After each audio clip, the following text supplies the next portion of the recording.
Hi everyone, in today's video we will cover simplifying radicals and section 8.1, which is about similarity in right triangles, but the main focus is on something referred to as the geometric mean.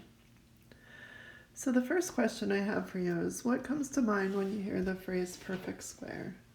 Many people would say that a perfect square is just a square where you know that all four sides are equal and all four angles are right angles. But then if we take that further and assign each side length a number, let's say each side is 2, when we go to find the area, we would say the area is equal to 4 because that's 2 times 2. And 4 is an example of a number that's referred to as a perfect square because when we take the square root of it, because we're using 2 as a factor twice, the square root of 4 simplifies to just give you 2. So just think about a perfect square as being a number that's made from the product of the same number twice. For example, using 5 times 5, we get 25. So 25 is an example of a perfect square. In this chapter especially, and in further math classes, simplifying radicals will be really important. So it's helpful if you know your perfect squares. So quickly we're going to make a table, and if you can do the math in your head, that's great, but if you need some help from a calculator, you can do that as well. So what we're going to do in our table is we have the integers listed from 1 to 15 in the top, and all we're going to do is square those numbers and put the result in the bottom row. So 1 squared is 1. So 1 technically is a perfect square, but it's not one that's going to help us simplify other radicals. 2 squared is 4, 3 squared is 9, and so on.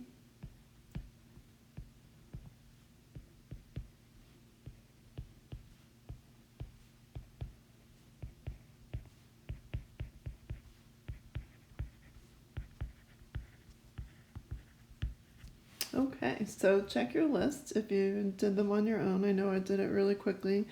If you work with these numbers as long as I have, you kind of get to know them pretty well. So now we're going to work on simplifying the radicals. So if the number itself is a perfect square, like we have in number 1, we would say the square root of 25, because it factors into 5 times 5, the square root of 25 is just 5, because it's a perfect square. Now the next few numbers are not going to be perfect squares. So our job is to find a perfect square that divides into them. And you don't just want to find any perfect square that divides into the number, you want the biggest perfect square. So for example, in 75, that would factor into 25 times 3. 25 is the perfect square. So when I take the square root of 25, I get 5, but that 3 is left inside the radical. So in simplest form, the square root of 75 becomes 5 square root of 3.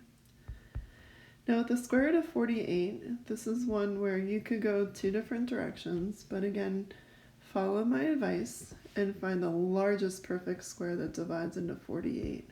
The largest perfect square would be 16, because 16 times 3 is 48. The square root of 16 gives us 4 out in front of the radical, and the 3 is left inside.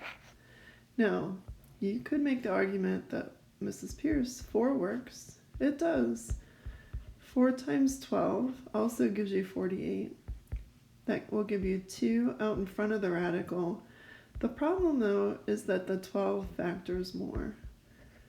12 factors into 4 times 3.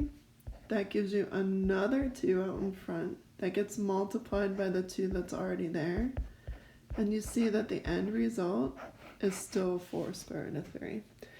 It doesn't matter if you do it with 16 times 3 or if you do it in stages like I did the second time through. But you should maybe aim for trying to do it the most efficient way possible. So go for the largest perfect square. In number 4, we have negative 6 times the square root of 18. So that negative 6 is going to get multiplied by whatever we bring out. 18 factors into 9 times 2, 9 being that perfect square. Square root of 9 gives me 3 out in front. We're left with 2 inside the radical. Final answer then would be negative 18 square root of 2. For number 5, multiply those radicals together first. They're both square roots, so you can multiply the numbers on the inside to get 45, and then factor.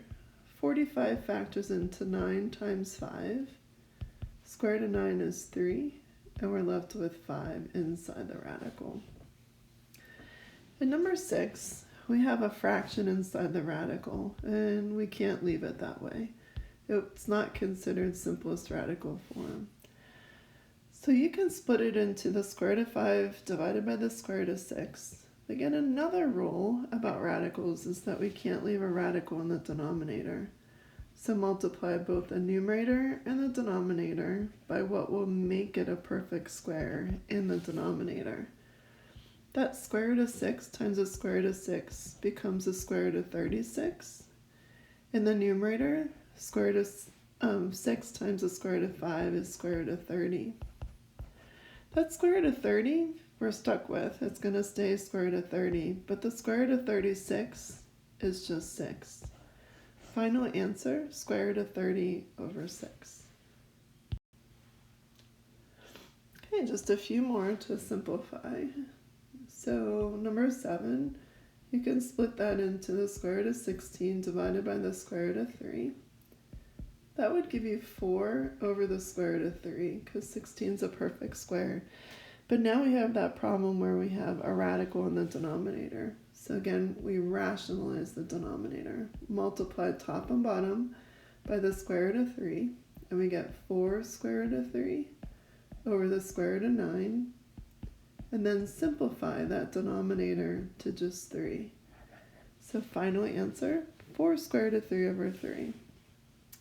All right, another skill in working with radicals is recognizing when you have like terms.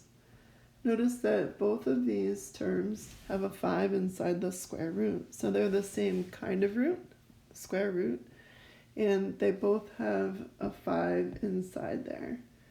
So they are like radicals. When you add like radicals together, you're going to keep the square root of 5 the same.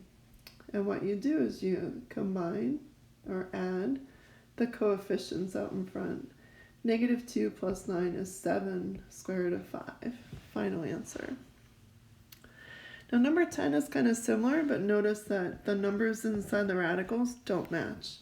So what we need to do first is simplify each of those radicals. Square root of 12 factors into 4 times 3. Square root of 27 factors into 9 times 3. Over here we end up with negative 2 times 2, that's from the square root of 4. 3 is left inside the radical, and in the second part, the square root of 9 is 3. Left with 3 inside the radical.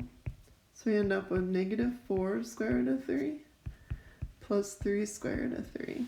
And now they're like terms that could be added together. So negative 4 plus 3 gives us negative 1 square root of 3. Or, I don't know what that was, or you can write it as just negative square root of 3. Okay, and I'll accept either version.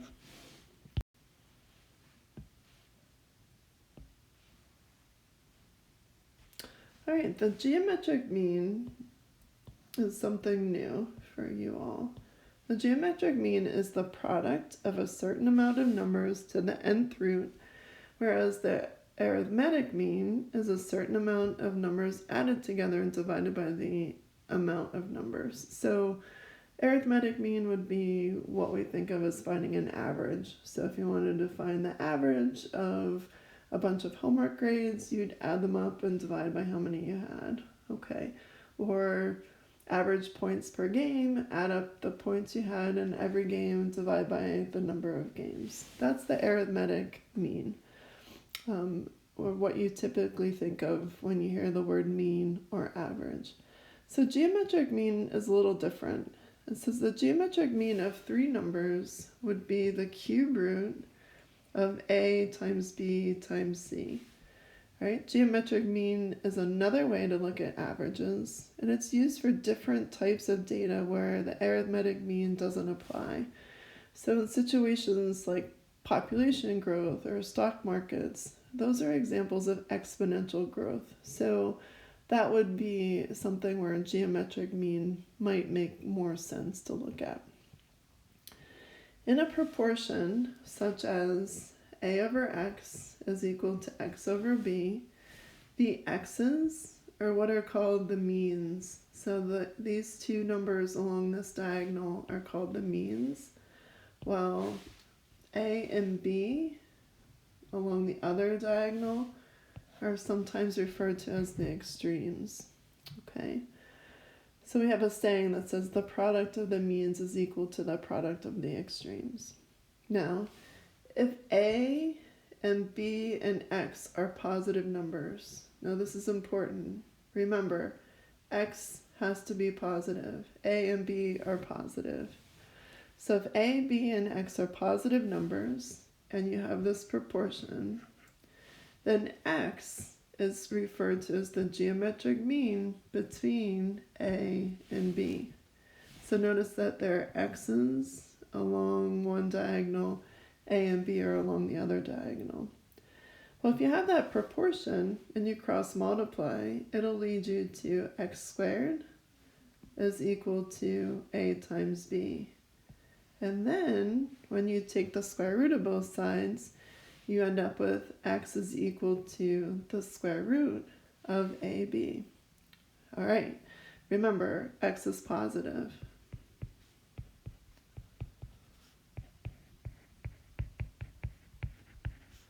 So that's why there is not a plus or minus sign out in front of your radical. Okay, so if you're asked to find the geometric mean between two numbers, you're going to write your answer in exact form, so simplest radical form.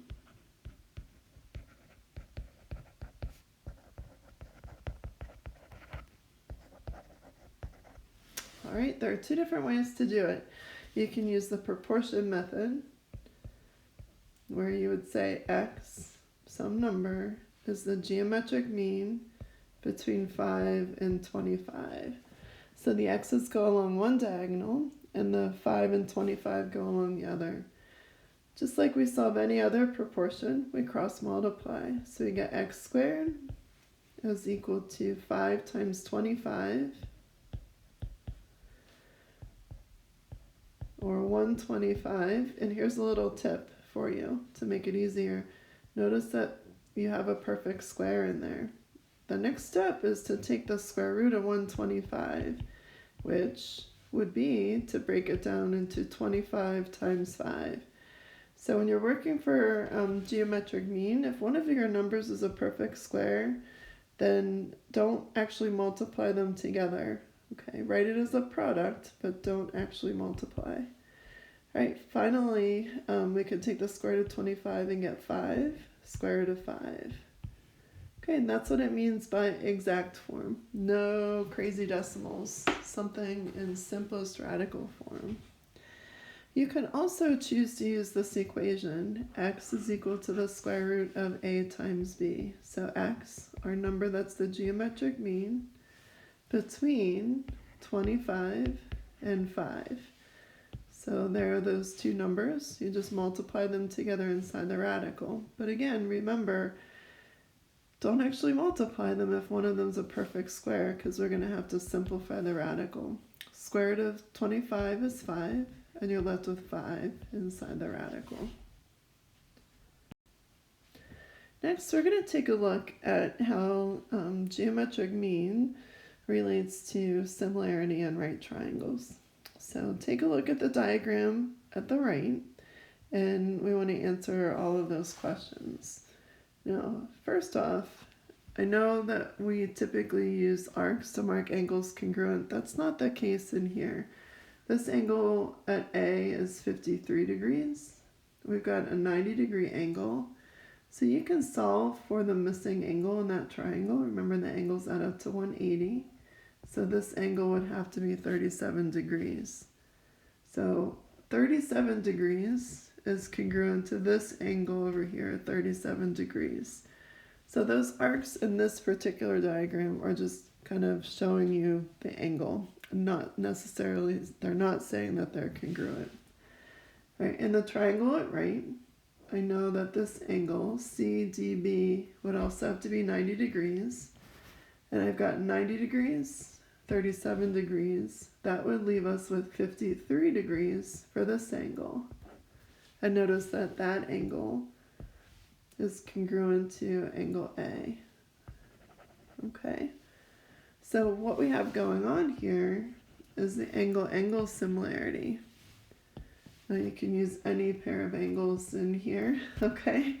I want to point one other thing out to you, and that is that 37 and 53 add up to 90 degrees. So down here, that whole angle, angle ACB, is also a right triangle, a right angle. So question number 1 asks, is triangle ADC, the triangle on the left, similar to triangle CDB, the triangle on the right? And the answer is yes.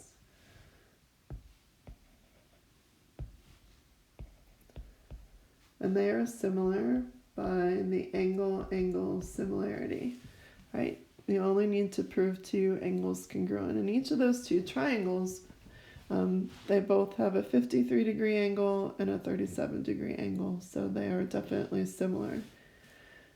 Question B says, is triangle ACB, so that's the whole triangle, similar to both triangle ADC and triangle CDB? And the answer to that is yes. All 3 triangles are similar by the angle-angle similarity. Okay, and it says write 3 similarity statements. We're going to write one big one in here. Okay, so first I'm going to pull apart the 3 triangles. So this triangle that's on the left, I'm going to redraw it. I'm going to kind of flip it over, reflect it, if you will, so that the right angle is down here. So that would be angle D. I'm going to put angle A over here at 53 degrees, and angle C at the top with my 37 degrees. Then I'm going to take the triangle on the right, this one, and also flip it kind of around so that B is up here, angle B, angle D is the right angle, and then this would be angle C, which is 53, and angle B, which is 37. And again, you can see for sure how they're similar by angle-angle similarity. And then I'm going to take the whole triangle, whole thing, and just redraw it. So this would be angle C in this corner, which is the right angle now because of 53 and 37 adding to 90.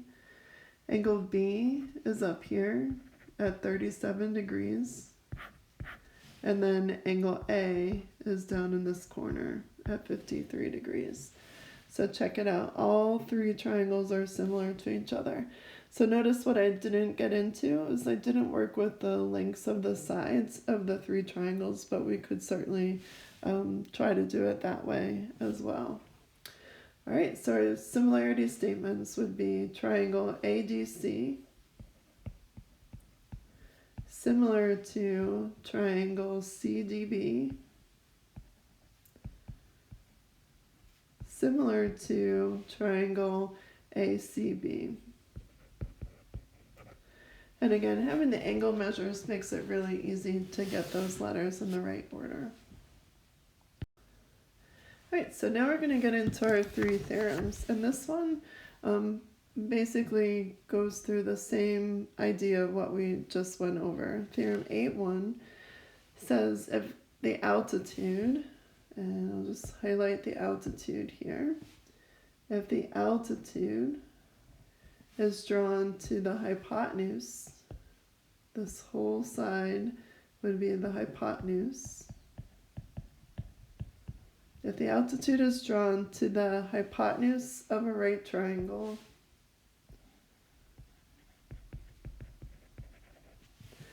then the two triangles formed are similar to the original triangle and to each other. So basically what it's saying is that these two triangles are similar to each other and to the whole right triangle. Okay, so I'm going to take my highlighter and kind of pull the three triangles out of here. All right, so let's start with the big triangle. All right, so this whole triangle, if I just flip it and redraw it, I'm going to put angle A at the top. So this is the whole triangle. Angle C is my right angle, and then I have angle B. All right. And to kind of help us out with the markings, I'm going to put an arc on angle B and two arcs. One arc on angle A, two arcs on angle B. So one arc on A, two arcs on B. All right, so that was the big triangle, the whole triangle. And what we're saying is that that is similar to the triangle that's on the left. All right, and so I'm going to redraw that over here. And I'm going to keep it kind of going in the same direction that it is in the picture. So C at the top, N is our right angle. And then over here, we would have angle A with one arc. Now notice that right now you've got angle A congruent to angle A in the first triangle, and they both have a right angle. Okay, so those two triangles are similar by the angle-angle similarity. Now we're going to get into our third triangle, the triangle on the right over here, this guy. And I'm going to flip it around, all right, and redraw it so that we have angle C at the top. That's still the same. I want the right angle down in the right hand corner, and then angle B over here. So angle B has two arcs, right? We've got a right angle in there, so check this out. Angle B with two arcs is congruent to angle B with two arcs in that triangle, and they both have a right angle. So the first and the third triangle are similar by the angle-angle similarity. But we also know that if two angles of one triangle are congruent to two angles of another triangle, then the third angles must be congruent. So you could come in and put two arcs on that third one, and you could put a single arc on the third one in that triangle. All right, so basically this theorem says that if you have an altitude and it goes from a vertex and it's perpendicular to the opposite side, that's the definition of an altitude. If an altitude is drawn to the hypotenuse of a right triangle, then it creates two triangles that are similar to each other, and they're also similar to the whole triangle.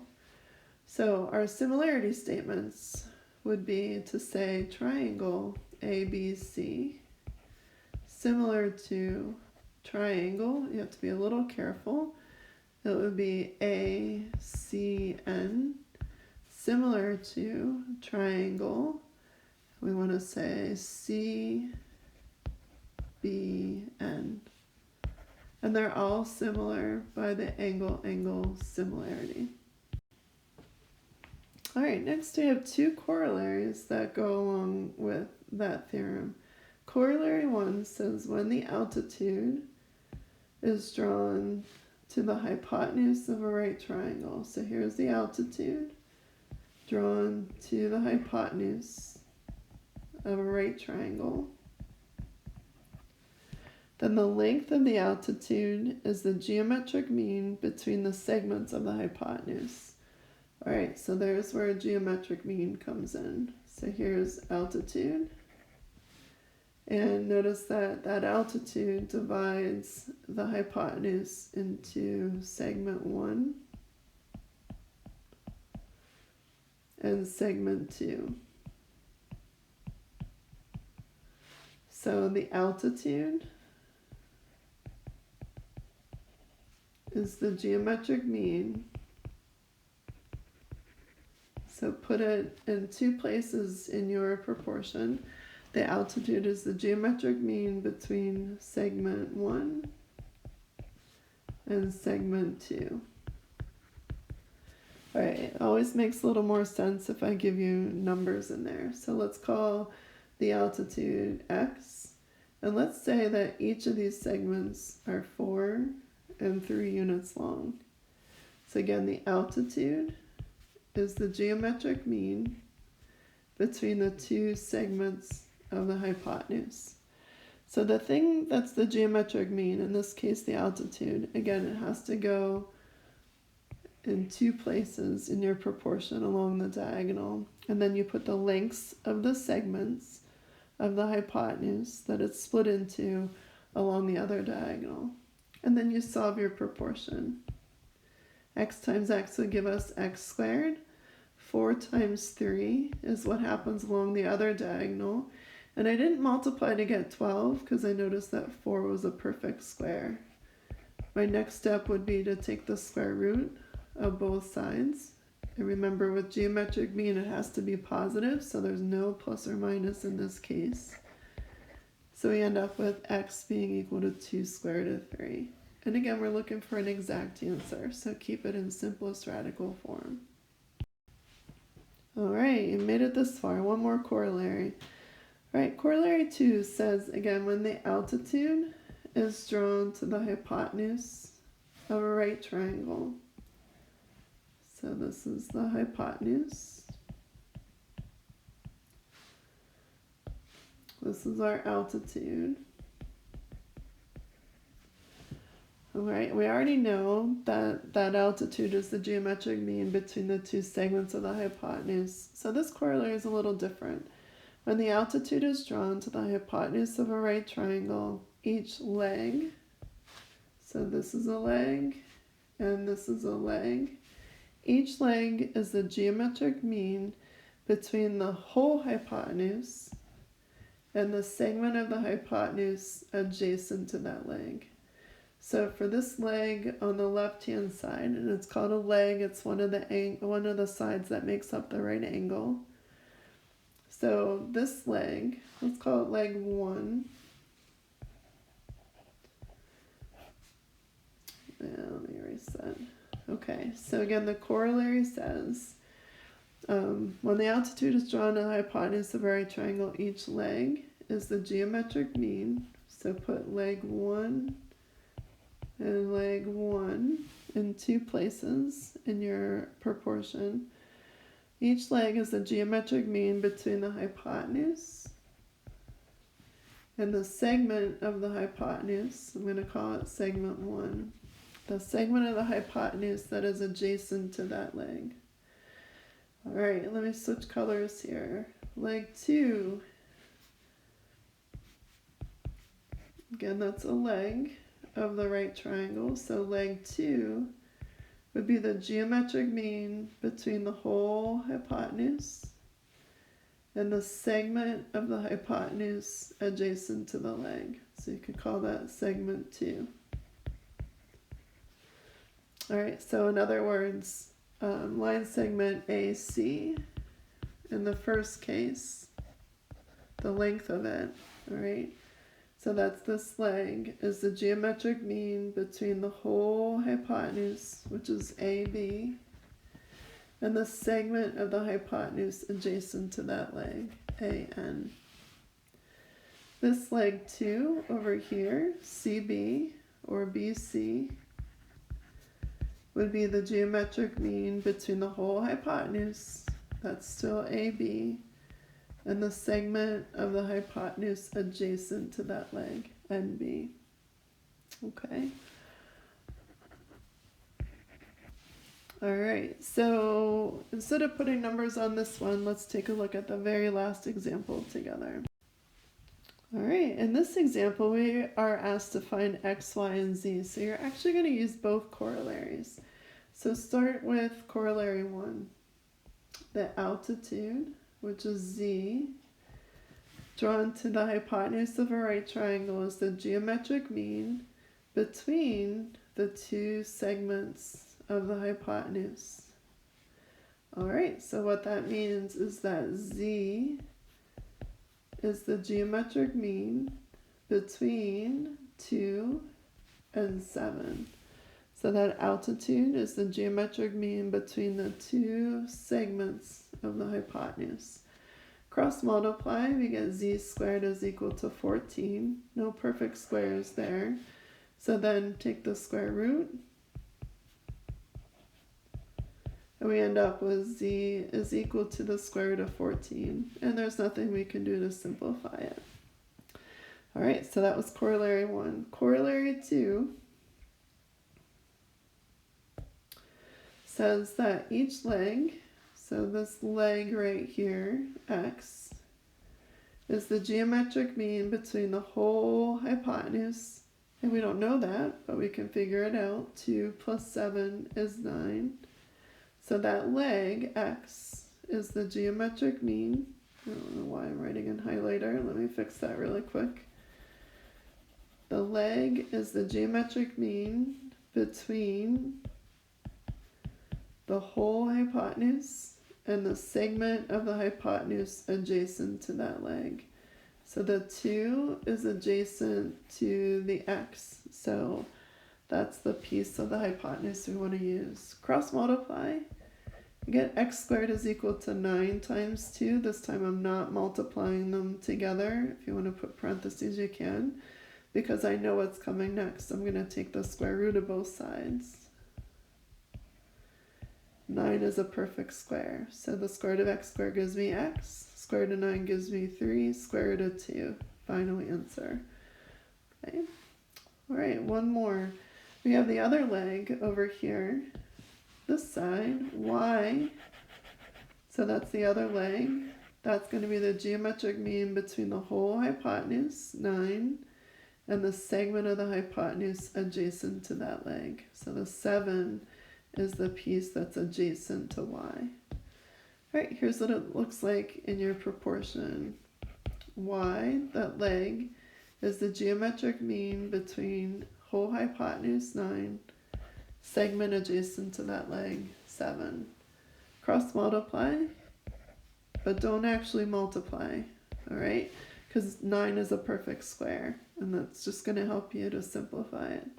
Take the square root of both sides. And this is ready for us to take the square root, and we get y is equal to 3 square root of 7. Final answer. All right, good luck on your homework. As always, if you have any questions, please don't hesitate to ask.